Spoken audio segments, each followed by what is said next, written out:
Hello friends. आज के इस वीडियो में हम लोग एनटीपीसी में पूछा हुआ एक जबरदस्त सवाल प्रैक्टिस करेंगे। तो चलिए जानते हैं सवाल क्या है। देखिए, क्वेश्चन पूछा गया था एनटीपीसी 2019 वाले एग्जाम में। ये मेंस का एक्चुअली क्वेश्चन है कि 3x + 2y = 13 है, तो y² - 4y + 4 = 0 है, तो x और y का मान ज्ञात कीजिए। अब इस इक्वेशन को हम लोग यहाँ पे सॉल्व करने का बहुत ही सिंपल तरीका सीखेंगे कि आखिर हम लोग एक्स वाई का मान एक साथ कैसे निकाल सकते हैं। देखिए, सबसे पहले आपको करना होगा कि इसको सॉल्व करना होगा। ये क्यों सॉल्व करेंगे? क्योंकि यहाँ पर एक ही वेरिएबल है, वाई वाई है। ठीक है, यहाँ पे देखिए दोनों एक्स और वाई दोनों है, लेकिन इसमें केवल वाई है, तो पहले इसको सॉल्व करेंगे। ठीक है, अब इसमें आप देखेंगे बहुत ध्यान से तो एक चीज आपको नजर आएगी कि a - b का फॉर्मूला यहाँ पे पुट किया हुआ है। ठीक है, a - b का होल स्क्वायर बराबर क्या होता है? a² - 2ab + b², यही होता है ना। तो आपको यहाँ पे कैसे दिखेगा? क्या आपको हिंट मिलेगा कि इसी फॉर्मूला पर ये बना हुआ है? तो देखिए, y², क्या a² जैसा दिख रहा है? हाँ, बिल्कुल दिख रहा है। -2ab, लेकिन यहाँ पे आप देख रहे हैं कि 4y है, तो ये 2ab जैसा कैसे दिखेगा? तो हम अभी आपको दिखाते हैं। देखिए, 2 तो लिख सकते हैं ना, क्योंकि क्या होता है 2ab। अब a के जगह पे क्या लिख सकते हैं? इस y को लिख सकते हैं कि नहीं? तो 2 के जगह हम लोग y को लिख सकते हैं। चलिए, लिख लिए। अब आपके मन में आएगा कि b के जगह क्या लिखें। तो b के जगह इसको देखिए ध्यान से, ये 4 लिखा हुआ है ना, तो 4 किसका स्क्वायर होता है? 2 का। यानी कि b के जगह हम लोग 2 को लिख सकते हैं, +b²। तो b के जगह अभी 2 को लिखे तो 2 का स्क्वायर हम लोग कर देंगे। अब इस पूरे को जब आप सॉल्व कीजिएगा तो देखिएगा कि हमारा ऊपर वाला फुलफिल हो रहा है। ठीक है, देखिए क्लियरली आपको थोड़ा सा और यहाँ पे इरेज करके दिखा दूं कि ये वाला जो हमारा पार्ट है, ठीक है, वो इस इक्वेशन में फुलफिल हो जाएगा। ये वाला पार्ट कहाँ पे हमें दिख रहा है? यहाँ पे दिख रहा है। y², इन दोनों को गुना कीजिए, 2 दूना 4 -4y, और फिर +4। यानी कि हमारा ये क्या है? y - 2 का होल स्क्वायर है। समझ में आया यहाँ तक? तो y - 2 का होल स्क्वायर बराबर हम लोग फिर क्या लिख सकते हैं? 0। क्यों? क्योंकि यहाँ पे देखिए 0 दिया हुआ था, इन सब का वैल्यू को हटा के क्या दिया हुआ था? 0, इन सब के वैल्यू के बदले में। तो हम लोग भी y - 2 का होल स्क्वायर बराबर 0 लिख सकते हैं। चलिए, आगे क्या करेंगे? आगे ये करेंगे कि दोनों तरफ हमें रूट करना होगा। ठीक है, क्यों रूट कर रहे हैं? ताकि ये स्क्वायर कट जाए। स्क्वायर और रूट कट जाता है, ये आपको पता होगा। ओके, चलिए, हमने दोनों तरफ जब रूट किया तो ये स्क्वायर और रूट कट गया, तो बचा क्या? y - 2। ओके, बराबर। अब 0 पे रूट करते हैं तो कुछ नहीं रहता है, यानी कि वो 0 ही निकल के आता है। इतना पता होगा ना आपको। तो यानी कि y का मान क्या निकल के आ जाएगा? y का मान निकल के आएगा 2। क्यों ये 2 हुआ? क्योंकि देखिए, ये इधर जो 2 है, ये वाला जो 2 है माइनस में है, ये बराबर के इधर जब आएगा ना तो +2 हो जाता है। यानी कि हम लोग चाहते हैं तो इसको ऐसे लिख सकते थे। आपको पूरा ये दिखा देता हूँ एक बार। हम लोग चाहते तो इसको यहाँ ऐसे लिख सकते थे कि 0 + 2, y = 0 + 2।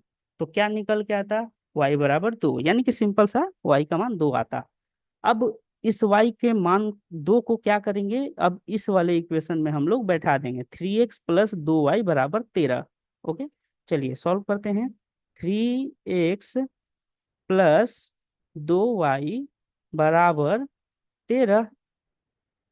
तो y के जगह पे हम लोग, x के जगह पे तो अभी कुछ रख नहीं सकते, तो y के जगह पे क्या रख लेंगे? ये वाला 2 रख लेंगे। ठीक है, तो 2 = 13। अब इसको और सॉल्व करेंगे तो क्या निकल के आएगा? 3x + 2 दूना कितना होता है? 4 होता है, बराबर 13।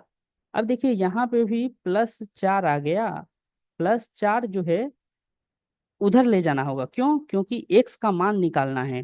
यहाँ पे आपको एक बहुत अच्छा कंसेप्ट बता दूं कि जब भी इक्वेशन हो उसमें ध्यान रखिएगा कि नंबर को नंबर के पास ले जाइए।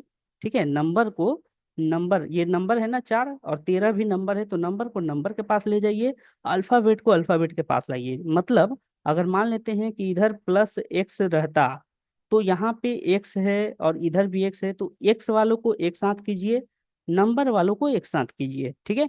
तो हमारे पास यहाँ पे करना क्या होगा, नंबर वाले को नंबर के पास रखना है। चलिए इन सबको पहले इरेज करके आपको क्लियरली समझा देते हैं फिगर को। यहाँ हुआ क्या, हमें 13 के पास ले जाना है 4 को, ठीक है। थोड़ा सा समझने में आपको दिक्कत हो सकती है, लेकिन एक बार समझ जाएंगे फिर बहुत ही इजी लगेगा ये सब। 3x बराबर हम लोग लिख सकते हैं 13 - 4, ठीक है। इधर प्लस में था, उधर जाकर माइनस, तो कितना निकल के आया, 9। यानी कि x का मान हम लोग क्या लिख सकते हैं, x बराबर लिख सकते हैं 9/3। अब आप बोलेंगे कि ये 3 को बट्टे में क्यों लिखे, तो चलिए थोड़ा इधर आपको स्पेस देके समझाते हैं इस बात को। 3 × x, हम लोग 3x को ऐसे लिख सकते हैं क्या, बराबर 9। तो x का मान जब निकालना है, तो यहाँ पे 3 गुना में था, उधर जाएगा उस पार तो क्या हो जाएगा, नहीं, बराबर के जब उस पार जाता है तो भागा में हो जाता है, तो हम 9/3 लिख सकते हैं। और यहाँ से ये कट गया, तो आंसर आ जाएगा 3। ये मैंने पूरा बेसिक से बताया, जो लोग नए हैं वो भी इस चीज को समझ पाए होंगे कि गुना में जब रहता है तो वो भागा में कैसे बदलता है, माइनस होता है तो प्लस में कैसे बदलता है। पूरा यहाँ पे सीन मैंने आपको क्लियर करने का कोशिश किया है। तो एक्स का मान हमारा आ गया यहाँ पर 3, और वाई का मान आया था हमारा 2, यानी कि 3 2 कहीं पे है, तो देखिए ऑप्शन नंबर 3 पे है। ये प्रीवियस ईयर का पूछा हुआ क्वेश्चन है। देखने में तो टफ था, लेकिन देखिए इसका सॉल्यूशन कितना आसानी से हम लोग निकाल लिए। और इसको स्टेप बाय स्टेप करके ही आप निकाल पाएंगे, ऐसा कुछ शॉर्टकट इसका नहीं होता है कि एक तरीका हो सकता था, आप ऑप्शन बैठा के कर सकते थे, ठीक है। तो फिलहाल वो भी सही तरीका है, अदरवाइज ये पूरा मेथड वाइज मैंने आपको बता दिया। आप जब ऑप्शन बैठाएंगे तो भी आपका जल्दी बनेगा, चलिए वो भी समझ लेते हैं, क्योंकि कई बार होता है टाइम बचाना होता है, तो आप ऑप्शन से इसको बना सकते हैं, ठीक है। कोई भी एक ऑप्शन लीजिए, जैसे 2, हम लोग पहला वाला ही ले लेते हैं, ठीक है। 2 3 लेंगे तो यहाँ पे 2 3 बैठाएंगे, 3 के साथ 2 का गुना करेंगे तो ये हो जाएगा 6, और y के जगह पे 3 बैठाएंगे तो 3 दूना 6, तो 6 6 मिलके 12 हो जा रहा है, यहाँ पे 13 है, यानी कि पहला हमारा कट गया। उसी तरह सबका हम चेक करेंगे, ठीक है। तो जैसे ही जो फुलफिल करेगा वो आंसर हो जाएगा, लेकिन स्टेप बाय ये था।